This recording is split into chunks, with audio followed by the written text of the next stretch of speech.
Hello mga Mariko! Tara magluto naman tayo ngayon ng adobo. Mag-umpisa na tayo. Yan, yung baboy natin o yung karne natin ay isisir muna natin siya ng konti. Hanggang sa maging ganito na siya. Hanggang sa ma-achieve natin yung golden brown yung kulay. Pagkatapos ay pagsabayan na natin ilagay yung bawang at sibuyas. Igigisa lang natin to ng 3 to 5 minutes. Yan. At pagkatapos niyan ay maglalagay na tayo ng toyo. Gisa lang din natin ito ng 5 minutes para kumapit yung lasa ng toyo sa ating baboy. Tinimplahan ko na siya ng paminta at maglalagyan na rin tayo dito ng tubig. Hintayin lang natin ito lumambot. Yan, kapag malambot na ang ating karne, pwede na tayo maglagay ng suka dito. Huwag muna nating hahaluin pagkalagay natin ng suka. At timplahan na natin din siya ng 2 kutsarang asukal.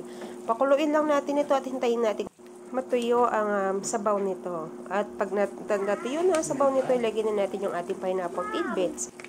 Ayan. Konting halo-halo lang and then pwede na natin itong iserve sa ating pamilya. Ayan. Maraming salamat po sa panonood. God bless sa inyong lahat. Bye!